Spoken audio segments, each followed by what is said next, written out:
ಇವತ್ತಿನ ಕಾಲದಲ್ಲಿ ಒಂದೊಂದು ರೂಪಾಯಿ ದುಡಿಯುವುದು ಅಷ್ಟು ಸುಲಭವಲ್ಲ.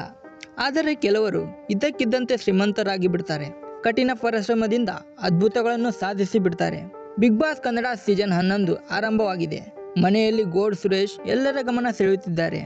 ಮೈ ತುಂಬಾ ಚಿನ್ನಾಭರಣ ಹಾಕಿಕೊಂಡು ಸುತ್ತಾಡುವ ಸುರೇಶ್ ಅಲಿಯಾಸ್ ಗೋಡ್ ಸುರೇಶ್ ಇದೀಗ ಸೋಷಿಯಲ್ ಮೀಡಿಯಾಗಳಲ್ಲಿ ಸುದ್ದಿಯಲ್ಲಿದ್ದಾರೆ. 32 ವರ್ಷ ವಯಸ್ಸಿನಲ್ಲಿ ಕೋಟಿ ಸಂಪಾದನೆ ಮಾಡುವುದಾಗಿ ಅವರೇ ಹೇಳಿಕೊಂಡಿದ್ದಾರೆ. ಉದ್ಯಮ ಕ್ಷೇತ್ರದಲ್ಲಿ ತೊಡಗಿಸಿಕೊಂಡು ಕಠಿಣ ಪರಿಶ್ರಮದಿಂದ ಇದೆಲ್ಲ ಸಾಧ್ಯವಾಯಿತು ಎಂದಿದ್ದಾರೆ. ನನಗೆ ಮೋಸ ಮಾಡಿದವರ ಮುಂದೆಯೇ ಸವಾಲು ಹಾಕಿದ್ದೆ. ನಿಮಗಿಂತ ಹೆಚ್ಚು ಚಿನ್ನಾಭರಣ ಹಾಕಿಕೊಂಡು ಓಡಾಡುತ್ತೇನೆಂದು. ಅದೇ ಕಾರಣಕ್ಕೆ ಹೀಗೆ ಕುತ್ತಿಗೆಯಲ್ಲಿ ಚಿನ್ನದ ಚೈನ್ಗಳು, ಕೈಯಲ್ಲಿ ಚಿನ್ನದ ಉಂಗುರಗಳನ್ನು ಹಾಕಿಕೊಳ್ಳುತ್ತಾರಂತೆ. ಯಾವುದೇ ಸಭೆ ಸಮಾರಂಭಗಳಿಗೆ ಹೋಗುವಾಗ ಸುರೇಶ್ ಈ ರೀತಿ ಚಿನ್ನಾಭರಣ ಧರಿಸುತ್ತಾರಂತೆ. ಆ ಸಮಯದಲ್ಲಿ ಬಾಡಿಗಾರ್ಡ್ಸ್ ಜೊತೆಗಿರುತ್ತಾರೆ. ಇನ್ನು ಇದೇ ಅವತಾರದಲ್ಲಿ ಇನ್ಸ್ಟಾಗ್ರಾಮ್ನಲ್ಲಿ ವಿಡಿಯೋಸ್ಗಳನ್ನು ಮಾಡಿ ಜನಗಳ ಗಮನ ಸೆಳೆದಿದ್ದಾರೆ. ಇನ್ನು ದುಬಾರಿ ಕಾರುಗಳು ಸುರೇಶ್ ರವರ ಬಳಿ ಇದೆ. ಬೆಳಗಾವಿಯ ಅಥಣಿ ತಾಲೂಕಿನ ಒಂದು ಸಣ್ಣ ಗ್ರಾಮದಲ್ಲಿ ಹುಟ್ಟುತ್ತಾರೆ. ಹಾಗೆ ಬೆಳೀತಾ ಸುರೇಶ್ ರವರಿಗೆ ರೈತನಾಗಿ ಕೆಲಸ ಮಾಡುವುದು ಇಷ್ಟವಿಲ್ಲದೆ ಬೆಂಗಳೂರಿಗೆ ಬಂದರಂತೆ. ಬೆಂಗಳೂರಿಗೆ ಬಂದ ಬಳಿಕ ಸಣ್ಣ ಪುಟ್ಟ ಕೆಲಸಗಳನ್ನು ಮಾಡಿಕೊಂಡಿದ್ದರು.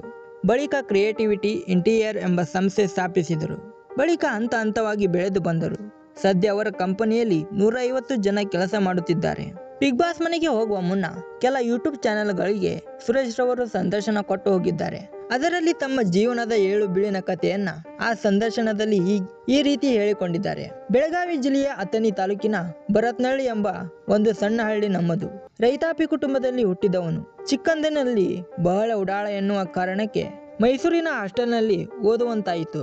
ಹಾಗೆ 10ನೇ ತರಗತಿಯವರೆಗೂ ಓದಿದೆ. ಬಳಿಕ ಜಮೀನಿನಲ್ಲಿ ಕೆಲಸ ಮಾಡಲ್ಲ ಎಂದು ಬೆಂಗಳೂರಿನಲ್ಲಿ ಕೆಲಸ ಹುಡುಕಿಕೊಂಡು ಬಂದೆ. ಮನೆ ಬಿಟ್ಟು ಬೆಂಗಳೂರಿಗೆ ಓಡಿ ಬಂದೆ. ಆದರೆ ನಾನು ಇಷ್ಟು ಸಾಧಿಸುತ್ತೇನೆ ಎಂದು ನನಗೆ ಗೊತ್ತಿರಲಿಲ್ಲ.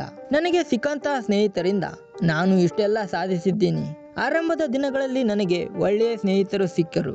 ಬೆಂಗಳೂರಿಗೆ ಬಂದಾಗ ಮೊದಲು 1 ವಾರ ರೈಲು ನಿಲ್ದಾಣದಲ್ಲೇ ಮಲಗಿದ್ದೆ. ಮೊದಲಿಗೆ ಒಂದು ಖಾಸಗಿ ಸಂಸ್ಥೆಗೆ ಸೇರಿದೆ. ಅಲ್ಲಿ 3,000 ರೂಪಾಯಿ ಸಂಬಳ ಸಿಗುತ್ತಿತ್ತು. 3 ತಿಂಗಳ ಬಳಿಕ 29,000ಕ್ಕೆ ಬೇರೆ ಕಡೆ ಕೆಲಸಕ್ಕೆ ಸೇರಿದೆ. ಹೀಗೆ ಮುಂದೆ ರಾಷ್ಟ್ರೀಯ ಸ್ವಯಂ ಸೇವಕ ಸಂಘದಲ್ಲಿ ಗುರುತಿಸಿಕೊಂಡೆ. ಅಲ್ಲಿ 4 ವರ್ಷ ದುಡಿದೆ. ಅಲ್ಲಿ ಸಿಕ್ಕ ಸ್ನೇಹಿತರು, ನಿನ್ನ ಕ್ರಿಯೇಟಿವಿಟಿ ಮೈಂಡ್ ಚೆನ್ನಾಗಿದೆ, ನೀನು ಏನಾದರೂ ಸಾಧಿಸು ಎಂದು ಸ್ನೇಹಿತರೊಬ್ಬರು ಹೇಳಿದರು. ಅವರ ಮಾರ್ಗದರ್ಶನದಲ್ಲಿಯೇ ನಾನು ದೆಹಲಿಗೆ ಹೋಗಿ ಒಂದು ಕೋರ್ಸ್ ಮಾಡಿಕೊಂಡು ಬಂದೆ. ಅಲ್ಲಿಂದ ಬಂದ ಬಳಿಕ ಕ್ರಿಯೇಟಿವ್ ಇಂಟೀರಿಯರ್ ಸಂಸ್ಥೆ ಹುಟ್ಟು ಹಾಕಿದೆ. ಮೊದಲಿಗೆ ಒಬ್ಬನೇ ಕೆಲಸ ಮಾಡಲು ಆರಂಭಿಸಿದ್ದೆ. ಇವತ್ತು 150 ಜನ ಕೆಲಸಗಾರರು ನನ್ನ ಬಳಿ ಕೆಲಸ ಮಾಡುತ್ತಾರೆ. ನಂತರ ಹೋಟೆಲ್ ಬಿಸ್ನೆಸ್ ಶುರು ಮಾಡುತ್ತಿದ್ದೇನೆ. ಬೆಂಗಳೂರಿನಲ್ಲಿ 2-3 ಕಡೆ ಹೋಟೆಲ್ ಶುರುವಾಗುತ್ತಿದೆ.